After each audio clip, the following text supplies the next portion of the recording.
welcome, and thank you so very much for joining me on another episode of Talking Cloud. Now, I've said so many times, this is where we talk about cloud, all things cloud, anything cloud. And come on, what in the world of computing doesn't somehow, some way touch the cloud? So, really, we talk about anything in the world of computing, and really anything is okay with me as well.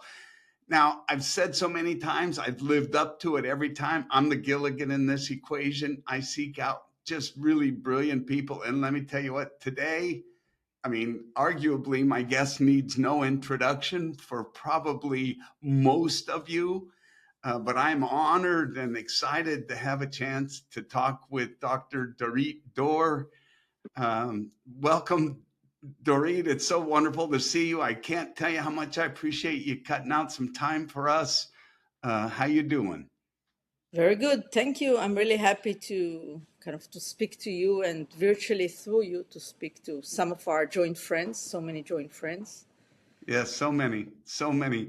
So I have to tell you, I was thinking about how I would introduce you. And man, anybody who knows you, anybody that's familiar at all with the industry knows you. Look you up on LinkedIn if you don't. But I'm really super intrigued by what your next chapter is all about. Not that what you accomplished and did at Checkpoint was anything less than remarkable and incredible. And I know I can't tell you. Just the other day, I was in Philadelphia, I think, and one of the reps commented on how he misses your presentation at the end of CPX. It's so memorable. But with I all did that, prepare 140 slides for today, but perfect. Go ahead and share your screen. What I am just super intrigued for a couple of reasons. I love this phenomenon that's happening with AI, and I'm trying to dig in as much as a Gilligan can. And this whole quantum thing also is highly intriguing. But I got to tell you, this is not for the faint of heart. And when I start reading some of the information, I get tired, and I'm only on page one. So if you can, for a neophyte like me, can you kind of explain just what's going on in the world of computing and why everybody hears quantum breaking encryption, that I get, but I want to talk more holistically about kind of what's happening right now in the world of computing and quantum from your perspective.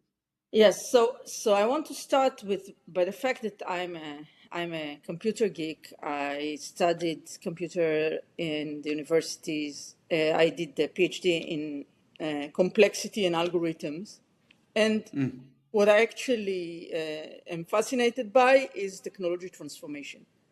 So to look at technology, to understand how it changes things, and to kind of escort these changes. And I'm really getting excited by this. I had the pleasure or the luck or whatever you want to call it to escort the cyber transformation from before it was called cyber.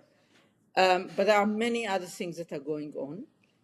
And I think that both AI and quantum bring a different aspect to computers. AI bring to us the ability to learn like very large quantities of material and to, as a result, be able to perform things we didn't think we could. And quantum is a completely different vector. If I have to describe what quantum is, if I may, I'll take a few minutes to describe it. Please. It starts by the quantum theory, the quantum technology is about how small particles behave. And it's only like 100+ years that we understand that small particles behave differently than large bodies. and that small particles have two attributes. One is superposition and one is entanglement. And without going to the technicalities of what this means, it's a special behavior of small particles. And then came smart people and said, if this is the way small particles behave, how will we leverage it to do a computer? So why would be able to create a strong computer out of this? Is because if I have multiple qubits, and qubits are these small particles, and each of the qubit is in a superposition, meaning it's in a state that represent a statistical behavior between 0 and 1. So it kind of represent all states at the same time. So I have now multiple qubits. If I will be able to perform my calculation while the qubits are in this undetermined state, and before they kind of being measured to a determined state. So while they are in their undetermined state, I perform a calculation. I actually performed the calculation on all the possibilities of all the states at the same time. Where with a regular computer, I could serially calculate something, or I could in parallel calculate something. But for every calculation, I need kind of a portion of my CPU. In quantum computer, I calculate something over all the options at the same time. So I could get an exponential gain out of my calculation. So that started the whole kind of understanding of a quantum computer and why it would be special. So it's a new family of solutions, algorithms, ways to calculate stuff, and it could lead us to solve things that we couldn't solve in any other way, to solve things that on a regular computer would take practically infinite time. But it's also a different way to calculate. It's not like a machine that you throw onto same problem that you had before and it just does it faster. Some people think it's a faster computer. It's not trivially a faster computer. It's a computer that calculates all the options at once. That's the... Yeah, that, as I'm sitting and I'm listening and I'm thinking about serial parallel and, quantum, I guess is, I don't know what the next word is, right? And I understand just from, years of the biz, serial parallel, right? I mean, we, kind of the difference. But when I think about the impact of that, I can see how it's able to analyze problems far beyond where we've even maybe been able to consider analyzing, because it has the ability to look at every single option. Am I kind of getting it? Is that sort of right? Yes. There is one good example of an algorithm. It's called Grover algorithm. That give a good example on a problem that quantum computer will solve that is hard to solve otherwise. You take a function of n bits, and let's assume everywhere the function is 0, except one place. In a random place, I'll put 1. And my question for you is, find the place where the function is 1. With a regular computer or with an AI, you have nothing to do with it because there is no hint on where will the 1 be. You just have to kind of find it exhaustively. Yep. Because there is I really randomly pick the place where it will be 1. There is no hint, nothing, no kind of structured way to get you into this. With a quantum computer, what you do, you use the physical attribute of the states, and you kind of elevate the states until the 1 stands out. And so in a square root of n, you find the place where it was 1. It's not exponential algorithm, it's only square root. But the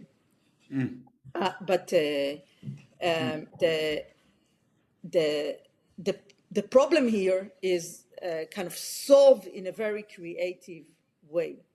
It's it demonstrates the strengths of finding kind of an unfindable. Right, right. Fascinating. So would an and again, I keep having to say this, probably not necessary for everybody, but I'm trying to get it. Um, but would an example be like if there was some obscure uh, uh, uh, abnormality within the genome that maybe is somewhere buried deep that maybe we haven't been able to find, maybe that has, I'm just imagining the application of this kind of power. So the theoretical approach is the classification of problems that will be solved haven't been defined yet. Mm. So the theory, we could give you all kind of answers to this question, but one of the problems here is that the researchers are still working on the family of problems that will be solved better than other, but it's usually classified into optimization, simulation, and quantum machine learning. In Mm. optimization, it would be finding a better optimized answer. So maybe the regular problem, you cut corners into finding the optimum. You didn't really find the optimum. Here you will find a better optimum. In Mm-hmm. simulation, it's about using the physics attributes of the computer into simulating physical attributes in real life, drugs, material, fluid dynamics, all Mm. kind of things. And in quantum Mm. machine learning, it's about how you represent the data, because the quantum algorithm is true to the quality of physics. It could maybe hold a more sophisticated representation of your data in a way that will be Mm. a more efficient storage. So notice that I didn't give you a clear answer about your gene case, is because I don't know if this is, I didn't try to solve it. I don't know if if it has a good algorithm, and I'm not gonna kind of Yeah. oversell what I don't know. So Right. I could tell you these families exist, and what's happening right now is that people in companies, there are like over 100 enterprises in the world that already started to find which problems they could solve with the quantum computers. So they want to be ready with the problems they want to solve. And there are researchers that are researching new algorithms and trying to get to an advantage moment, meaning a moment where you prove that something is solved that is not solved in a classical way. So there is a lot of work Mm-hmm. going on. There is design, engineering, Mm. hardware companies that are working to increase the number of qubits and decrease the error rates in the qubits to get to a better calculation. So all these are happening in the same kind of in the same time, and every day there is a kind of a news item, and something is, Right. and it's really an evolving space. So I'm sure that Exciting whatever too, the right? answers we have right now would not be the answers that we will have in six Yeah. months and in a year. I mean, that's I've been in this biz, for a long time too. 83 was when I fell into it, and it seems we've always talked about how Moore's law and the pace of technology and advancements, but man, right now AI and quantum, it's like it's hyper compressed in terms of the change and Yeah. advancements, right? I mean, it's just extraordinary. Yes, there are much more there are many advancements in a short period of time, Mm-hmm. way that it's even sometimes hard to capture all of them and hard to follow all of them. Yep. And they are really kind of showing progress. So things that in very far past would have taken many years to Yep. achieve and to kind of adopt and to mature, we're right now maturing very quickly. And with AI, it's also influencing kind of the social life and the private life outside of businesses, so it has an additional effect. An Yeah. interesting story. I don't know if you read in September, Albania nominated a minister for purchasing that was an AI. You could Google it. Oh, So it's they wow. decided that they want to avoid corruption. So the best way to avoid corruption is not to nominate a human minister, but to nominate an AI kind of entity.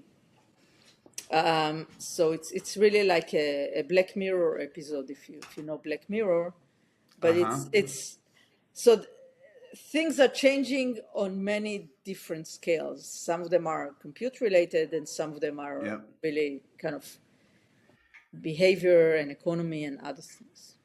Yeah, lots of change happening. So I read,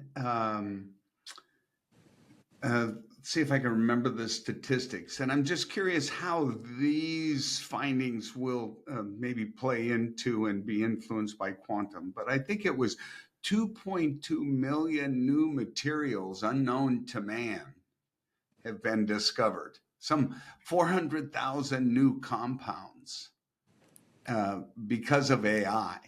So and of course, not all of them are penicillin, right? I mean, Yeah. not everything is going to be some breakthrough.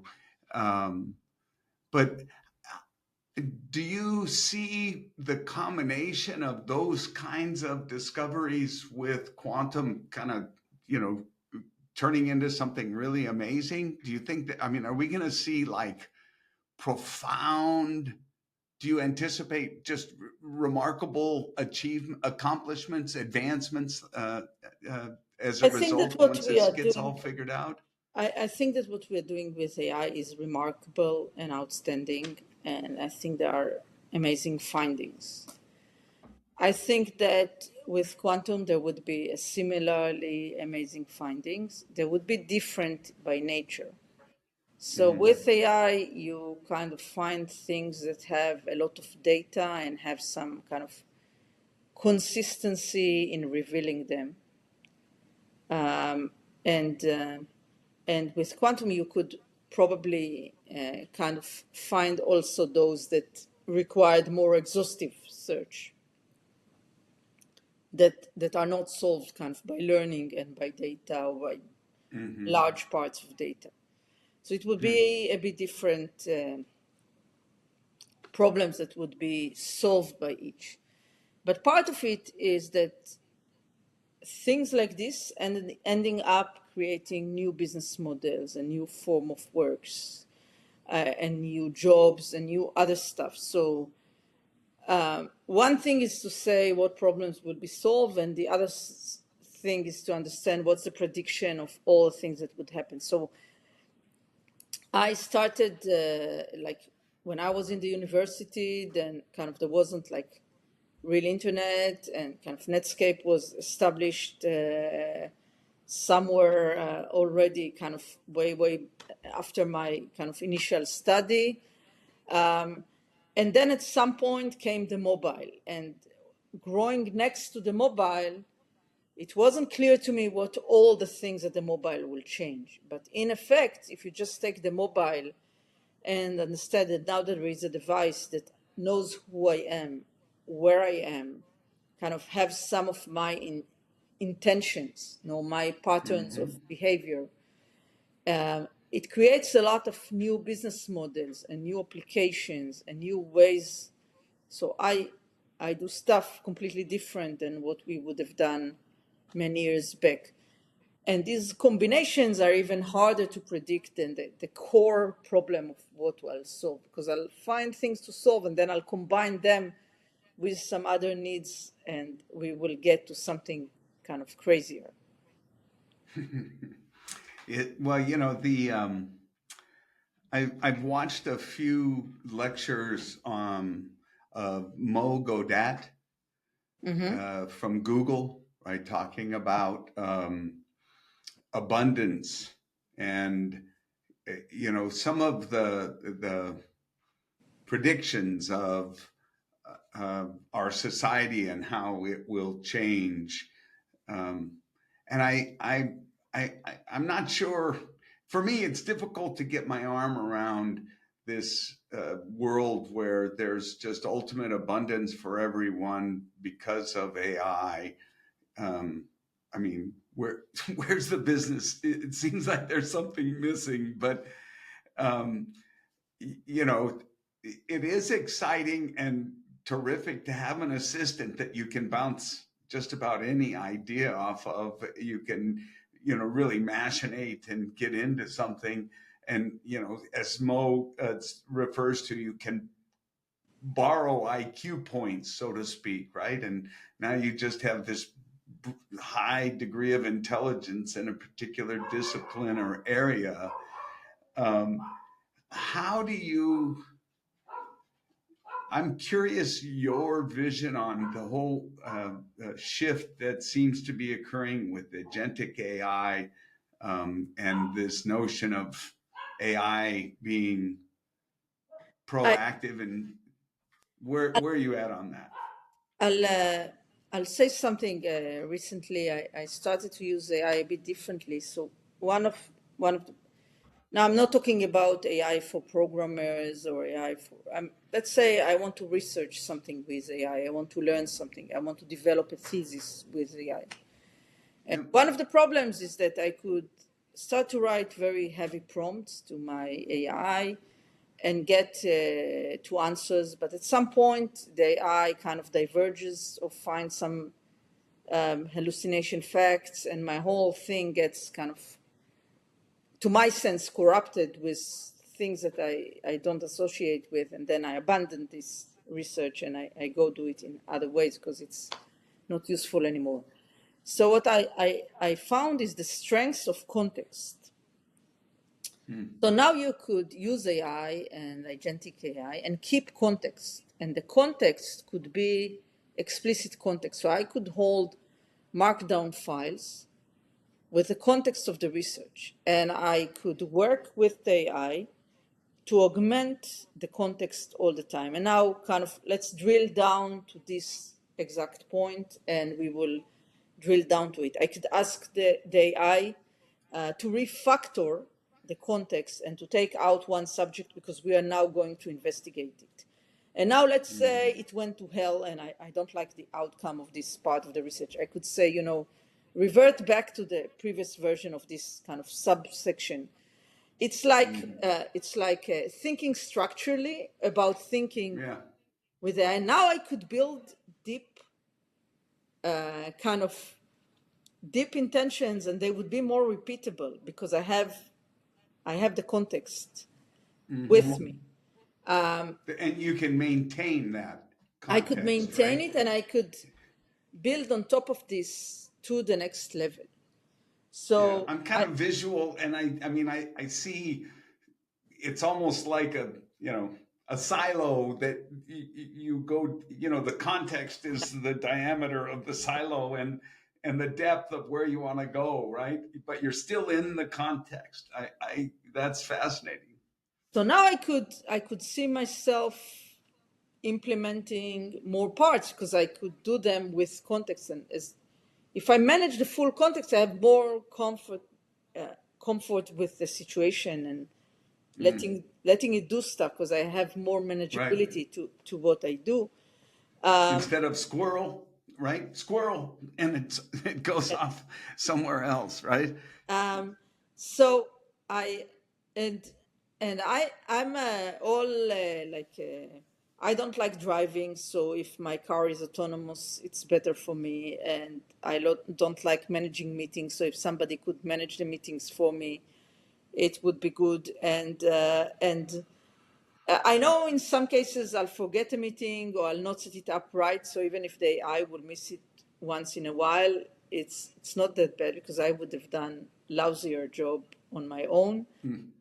So I think it's exciting that I could have an assistant, that I could have anything from personal assistance to research assistance, that I could delegate all the things that would be considered tiresome to some entity to do. Yeah.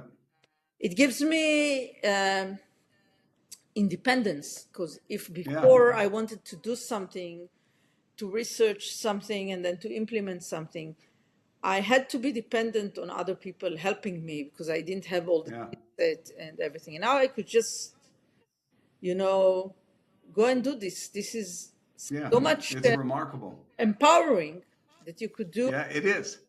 different things in different spaces. And Yeah. So let me ask you this.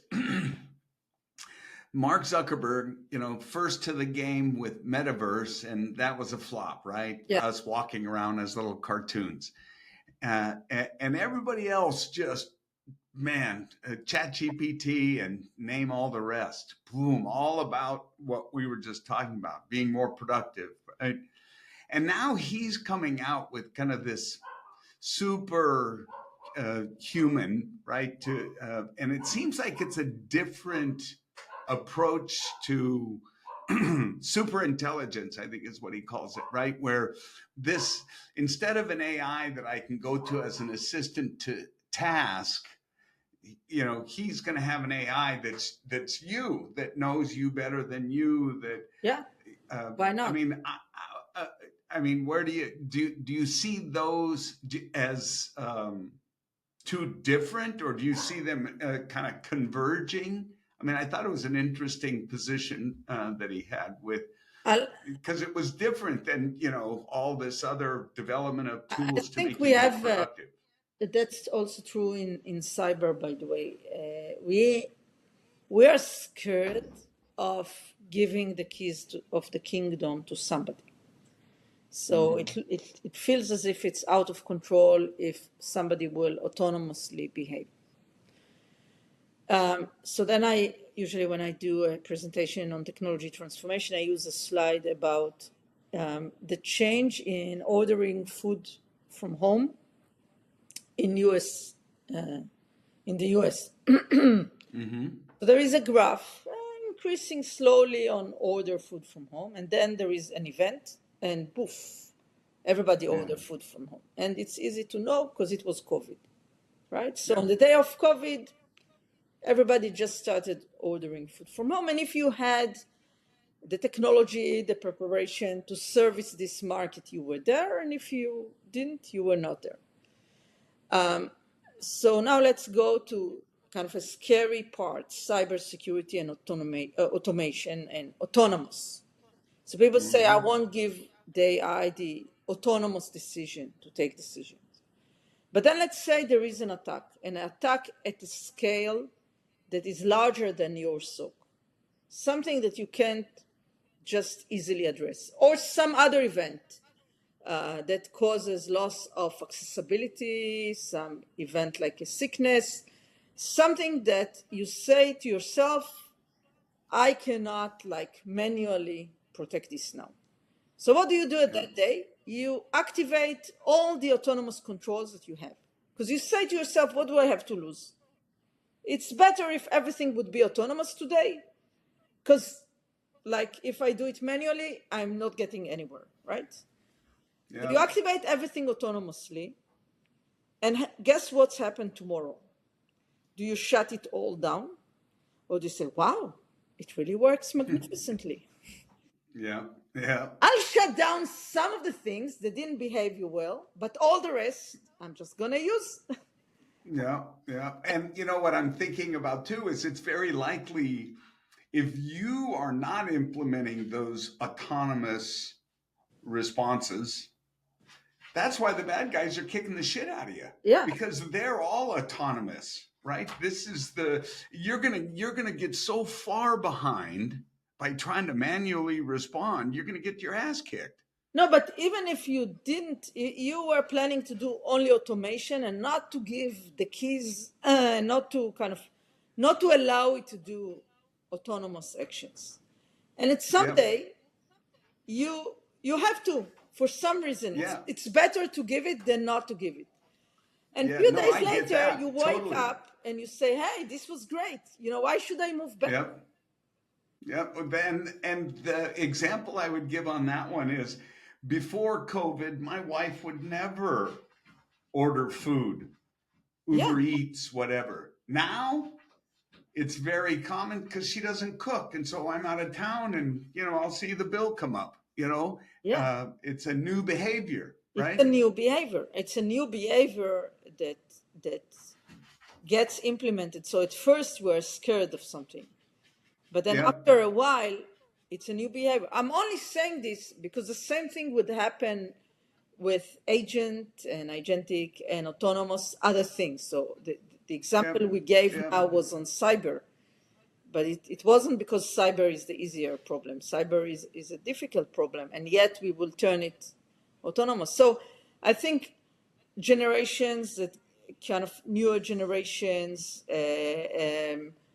post events, and all these people few years later will not even believe that we were not turning this Exactly. autonomously Well, at some. I'll give you a perfect example, and now maybe it was even you that said it. I can't remember, but it was, if you think back 10, 15 years ago, 20 years ago for sure, none of us would even think of constantly sharing where we're Yes, located, yes, indeed. right? Right. But today, everybody, it's not a big deal. I mean, an even stupider example, on how things change and how it's different in generations. This is, I say rabbit ears to my boy, and he thinks I'm talking about a rabbit.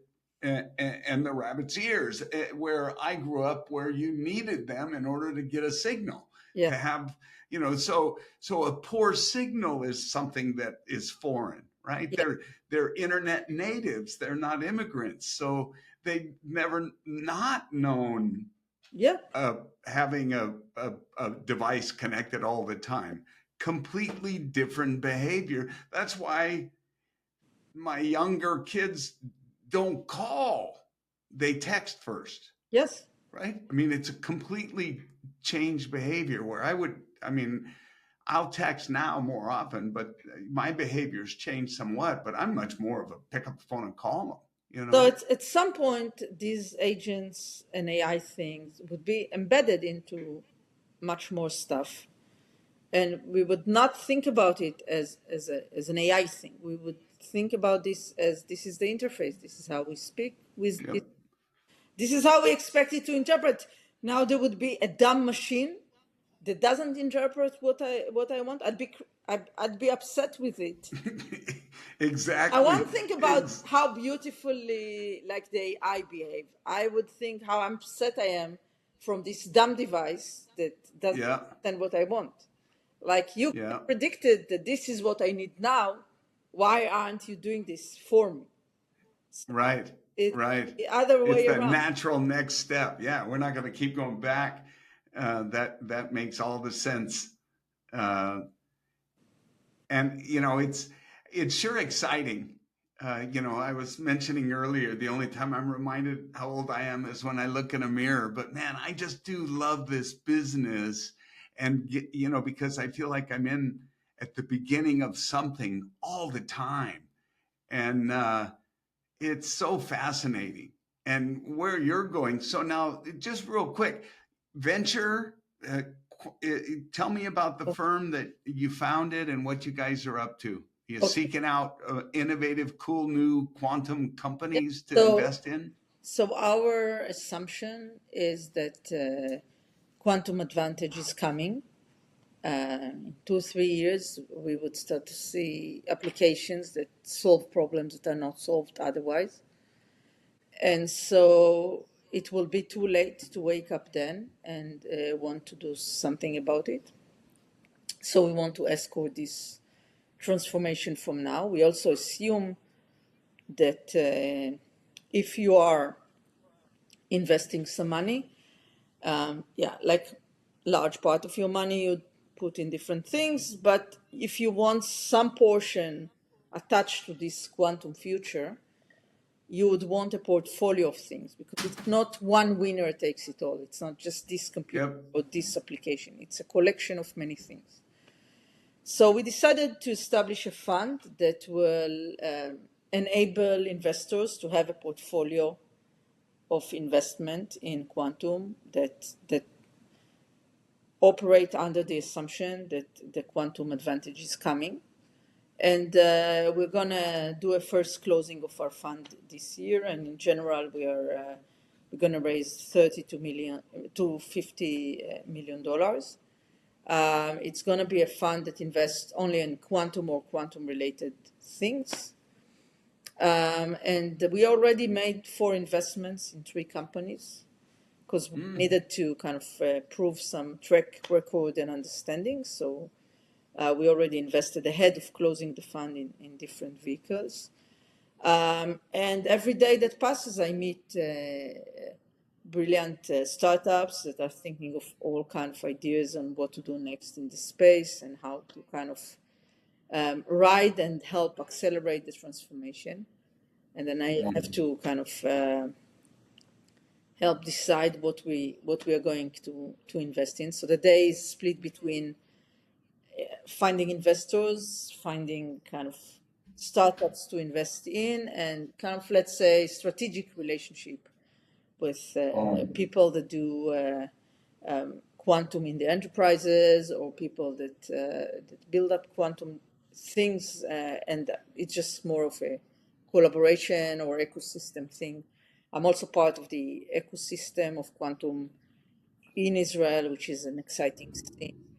I'm sure there would be lots of innovation more to come, and there are already good companies in Israel. But the fund is investing globally. It's not just investing in Israel. Out of the 3 companies we invested in, one is in Europe, for example. So we are operating globally. Last week I was in a Quantum to Business conference in Paris, Q2B Paris, and so I gave a keynote, and we had a panel. So it's a whole new instantiation of technology transformation now around quantum.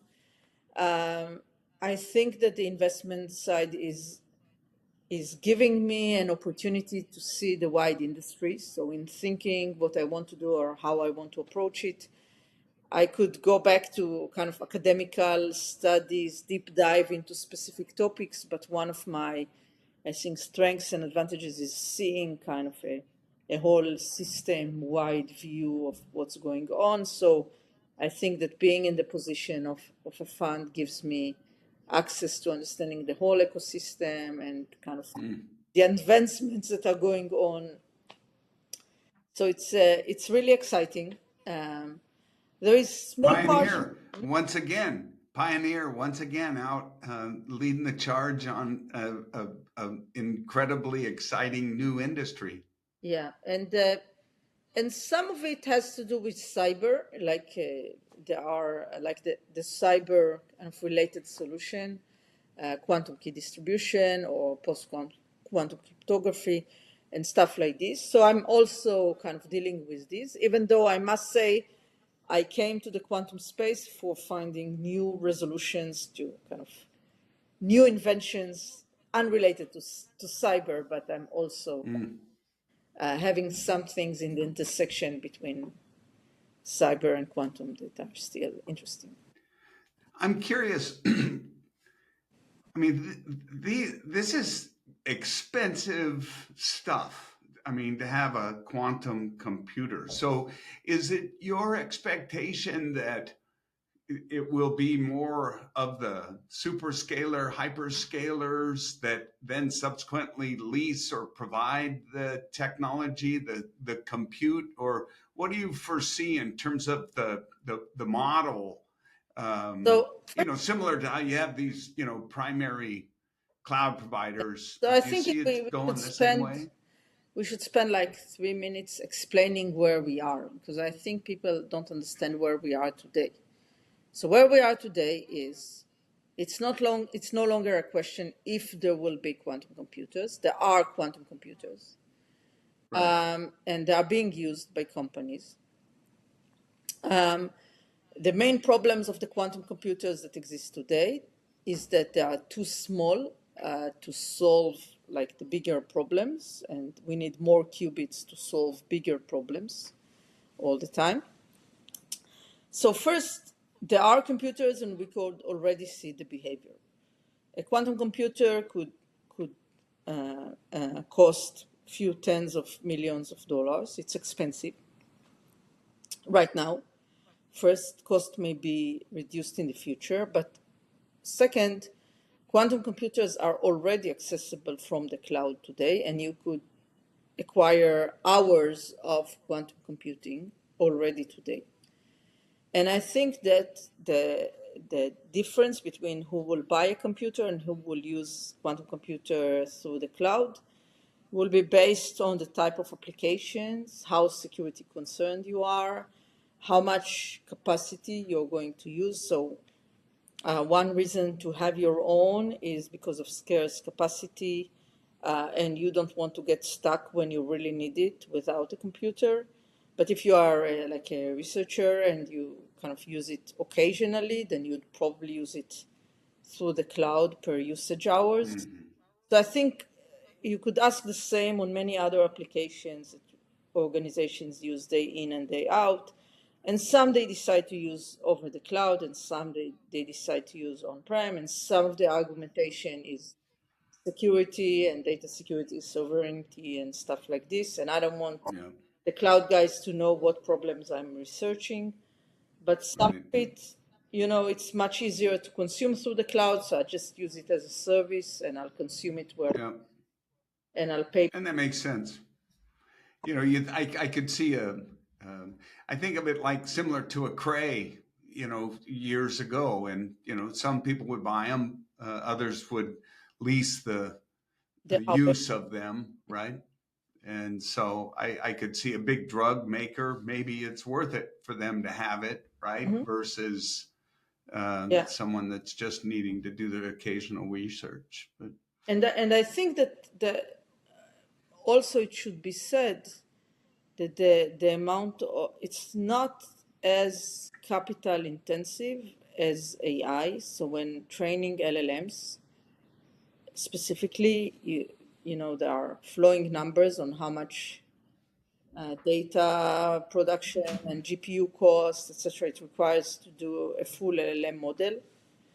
mm, This is not what we're talking about. It's not. So there are expensive elements inside, but there is also very strong engineering and physics, etc. So it's not just pure like power intensive. Okay, right. I'll crunch the number. This is not number crunching. This is a different behavior. So there are things inside the cost of laser or the cost of a cryogenic device. I sometimes need to cool it near 0 Kelvin, millikelvins. Depends on the specific application, etc. So there are things that will be expensive, but they are not expensive like training LLM with Right. a trillion parameters. Got it. Amazing stuff. I mean, we could go on forever, but I'm out of respect for you. I know you got other things going on. So I've got to start to wrap it up and just tell you how much Dorit, I love you. I've known you for, shoot, almost 30 years. We will not And reveal kind of how many years. yeah, that's Know, okay. I was You, 6 years you, old. you still look considerably younger than me. So it's all good. So I want to use the opportunity to thank kind of the great friends, ecosystem, partners, customers, employees of Checkpoint. Always kind of felt like a family and close friends for me, and Yep. that's kind of one of the assets that kept me going 30 years at Checkpoint. Yeah. And I'm still a Checkpoint fellow. I'm still here to kind of help. I'm still interested in the industry. I'm still into helping solve cyber problem. Yes, most of my time I dedicate to quantum, but I'm still doing AI and cyber and other stuff. And I'd love to keep in touch kind of with you and everybody. And I want specifically to thank the Checkmates community that's been very kind of closely working. I think cyber is a team sport, and I wanted to kind of appreciate the team. I didn't have a vehicle to say this one. I had some interviews in the paper. I did like a LinkedIn post, but I wanted to use this media to thank all these people. Yeah, well, I can tell you on behalf of Checkpoint and Checkmates, you have nothing but the utmost respect. Everybody loves you. You got mad technical chops. You've been literally the one with the machete in the front of the line, making the trails in this industry. And it's been an honor to be able to say I've been walking behind you. So thank you a ton for taking the time to come on the program. I hope at some time we'll be able to have you back, get an update on all the great things you're doing. So thank you very, very much, Dorit. Thank you, and I highly appreciate and love everybody here, and looking forward to another 30 years of collaboration. And next time we will do 140 slides. Deal. Ladies and gentlemen, the one and only Dr. Dorit Dor, a great episode. Thank you very much for listening. Please share it, tell your friends, subscribe, and we'll look forward to having you back on the next episode of Talking Cloud. Thanks very much. Thank you, Brian.